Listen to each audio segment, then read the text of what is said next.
Cek cek cek 1 2 3. Oke, halo teman-teman semua.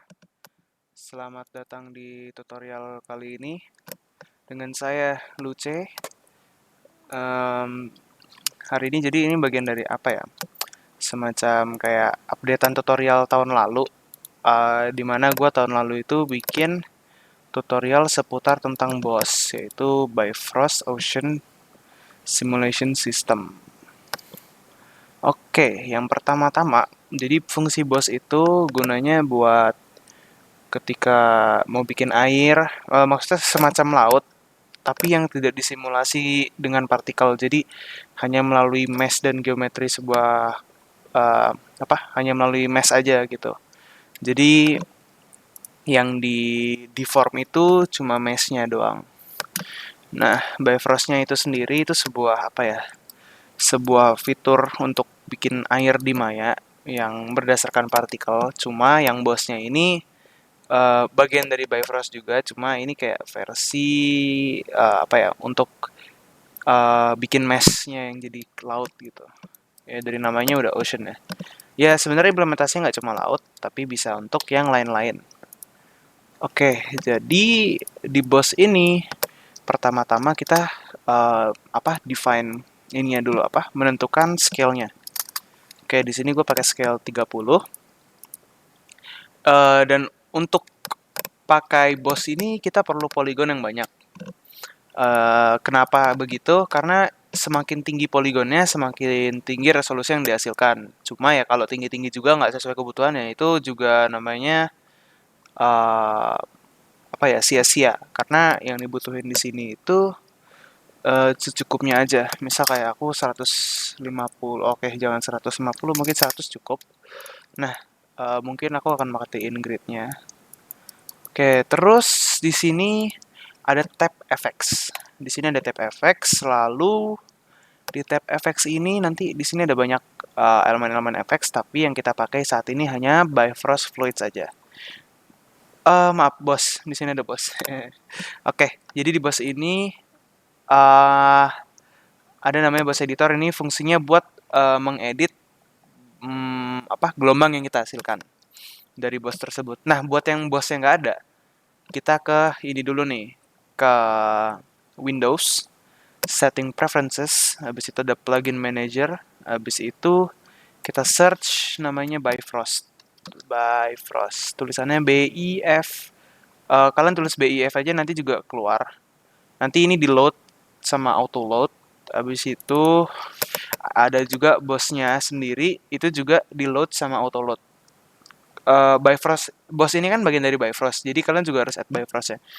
Semua fitur ini semuanya udah ada di Maya kalian masing-masing, jadi kalian nggak usah install lagi.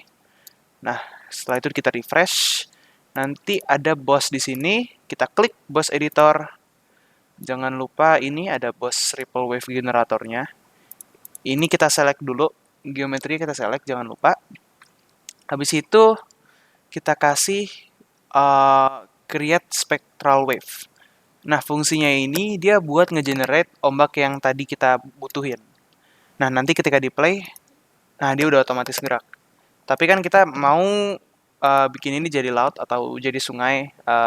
Dalam kasus ini gue bakal bikin jadi sungai. Maaf, jadi laut aja. Abis itu um, yang basicnya kita biasa cuma pakai wave height sama wave scale aja. Nah, fungsinya wave height sama wave scale ini dia menentukan ketinggian dari sebuah uh, ombak, dan wave scale ini besarnya sebuah ombak. Jadi makin gede wave scale-nya, makin gede nih yang ini nih. Ini kan kalau kalian lihat nih ada kayak uh, benjolan-benjolan gini nih, ada gelombang-gelombangnya. Nah, kalau wave scale kita gedein, gelombang yang kecil-kecil ini jadi lebih gede. Kalau wave height-nya kita gedein, tinggi dari sebelah gelombangnya ini jadi lebih tinggi. Nah, di sini hitungannya kayaknya satu grid dari Maya ya, setahu saya ya. Grid Maya tuh yang ini ya, kalau kalian lupa. Ini dimatiin aja yang pertama-tama. Terus di sini ada drift velocity in X sama drift velocity in Z. Nah, fungsinya itu ketika kalian lihat di sini kan Bentar, ini kayaknya Maya saya agak ngebug. Tapi kalau kalian ingat di sisi kiri sini ada namanya Neumann. Itu fungsinya buat nentuin mana x-axis, mana z-axis, mana y-axis.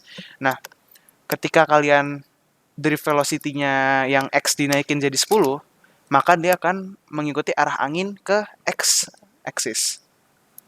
Dia akan mengikuti, nah kalian bisa lihat kan ada x-axis-nya, jadi dia ke arah x-axis.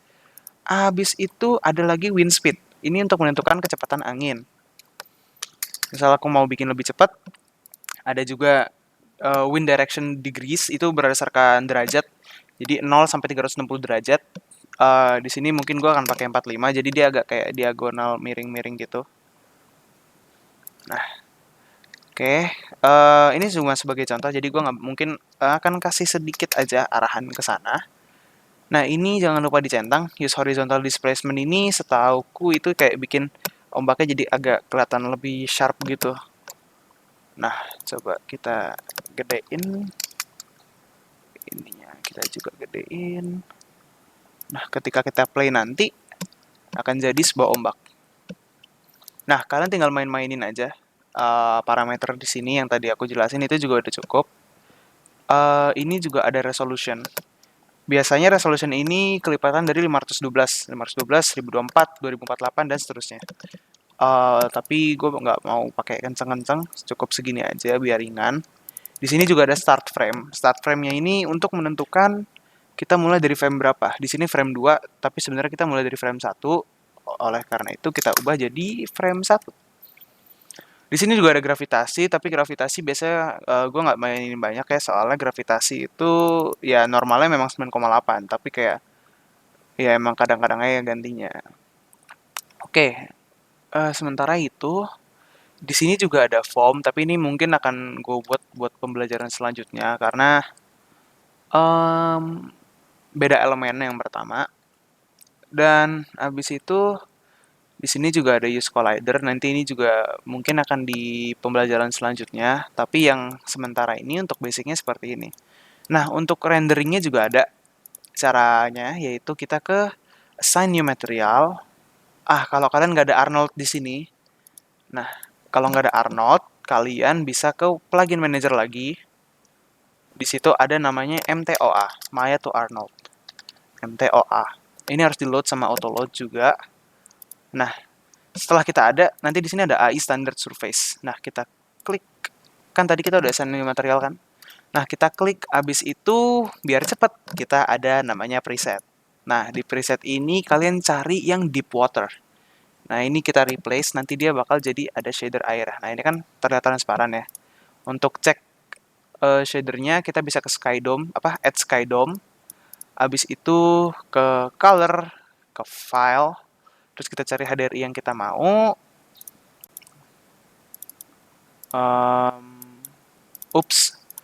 HDRI,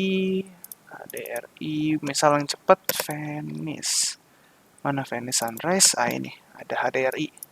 Nah, kalian bisa download HDRI ini di HDRI Haven, tapi itu nanti ada di pembelajaran yang sebelumnya ketika kita belajar rendering di Maya. Maaf agak berat tadi pasang Skydome-nya 8K. Oke, sepertinya sudah muncul. Belum muncul juga. Oke, udah muncul. Nge-lag banget. Oke, udah enggak. Oke.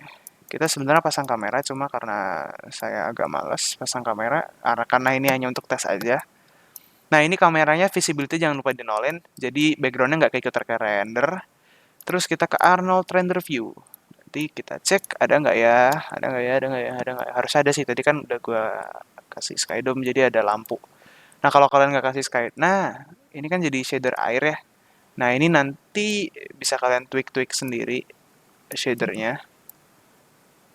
Nah, misal kita naikin lampunya. Ini udah jadi shader air tuh. Tapi kalian bisa ubah-ubah semau kalian di sini di AI Standard Surface.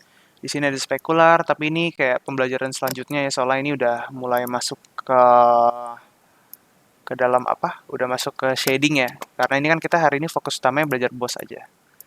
Nah, gitu kawan-kawan. Jadi sekian dulu ya buat Bifrost Ocean Simulation Systemnya atau BOSS. Nah, sampai jumpa di tutorial selanjutnya. Bye bye.